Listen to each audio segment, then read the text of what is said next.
বিবি হারুনের সাথে আমার লাস্ট কথা হয়েছে আমাকে যখন যে 28টা বিয়ের কথা বলা হয়েছে, এখানে দুটো বিয়ের কথা বলা থাকতে পারতো, বা তিনটা বিয়ের কথা থাকতে পারতো, বা 10টাই থাকতে পারতো, কিন্তু 28টাই কেন উল্লেখ করা হচ্ছে?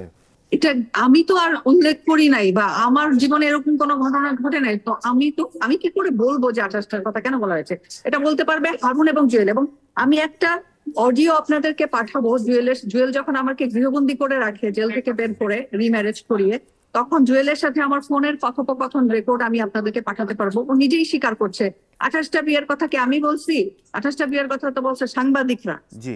আমি তো বলি, মানে পুরো দোষটা সাংবাদিকদের উপরে দেওয়া হয়েছে যে সাংবাদিকরা এটা বলছে, আমি তো বলি নাই। এবং সেখানে বলা হচ্ছে যে যাহা রটে তাহা কিছুটা হলেও ঘটে, এই ধরনের প্রশ্ন এখন দেখা যাচ্ছে যে আপনাকে করা হচ্ছে যে দেখেন, এখন ওই যে মুগ্ধ মরে নাই, এটাও তো হচ্ছে যে রটনা রটছে। জি আসলেও কি তাই বিষয়টা?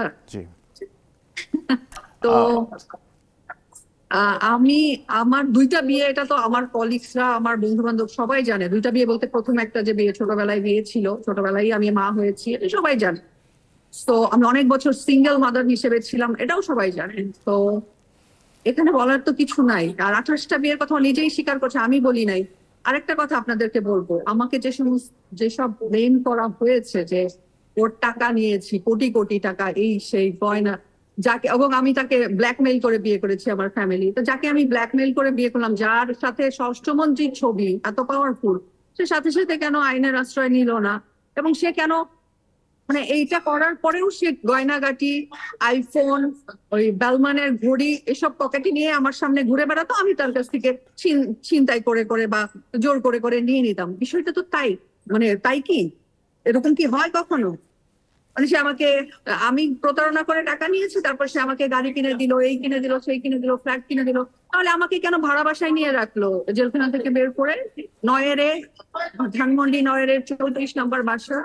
আমি সবকিছু দিয়ে দিব আপনাদের, আপনারা তদন্ত হোক। ডিবি হারুনের সাথে লাস্ট আপনার কবে কথা হয়েছে, এবং এই বিষয় নিয়ে কথা হয়েছে নাকি অন্য কোনো বিষয় নিয়ে কথা আমার, হয়েছে? হ্যাঁ, ডিবি হারুনের সাথে আমার লাস্ট কথা হয়েছে আমাকে যখন আটকে রেখেছিল জুয়েল 1.5 বছর। তখন জুয়েলের ফোন থেকে আমাকে ধরায় দিচ্ছে দুইবার। তখন লাস্ট আমার সাথে কথা হয়েছে ডিবি হারুনের সাথে। মানে সেটা ডেট নিশ্চয়ই আমার ডেট মনে করে রাখি নাই। মানে ওই সময় আমি খুব ট্রমাটাইজের মধ্যে থাকতাম। ও আমাকে ধরায় দিয়ে দিচ্ছে এই কারণেই যে ডিবি হারুন আমাকে ঠান্ডা থ্রেট, ডিবি হারুন কখনো আমাকে ছাড়ি দিয়ে কোনো কথা বলে নাই, ঠান্ডা ভাবে খুব ভালোভাবে ট্রেড করেছে। জি আর আরেকটা কথা আমি আপনাদের সাথে শেয়ার করব, আমি আপনাকে সেন্ড করে দিব, ওটা আমি আশা করব আপনি দেখাবেন। যে আমাকে বের করার পরে, জেল থেকে বের করার পরে, যখন আমার গার্ডিয়ানরা এবং আমার যেই সব রিলেটিভদের সাথে ও বসছিল, তারা বলছে তাহলে তুমি ঠিক আছে ওকে কাজ করতে দিবা না, বুঝলাম, তাহলে ও চলবে কিভাবে? ওর তো একটা লাইফস্টাইল ছিল, একজন অভিনেত্রী।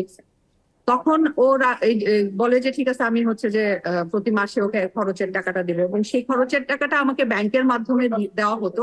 জুয়েলের যে অ্যাকাউন্টেন্ট এখানকার, জুয়েলেরই আপন ছোট বোনের হাজবেন্ড, ওই লোকটা আমার অ্যাকাউন্টে ইয়ে করে দিত। ওই স্টেটমেন্ট আমি আপনাদেরকে পাঠিয়ে দেবো।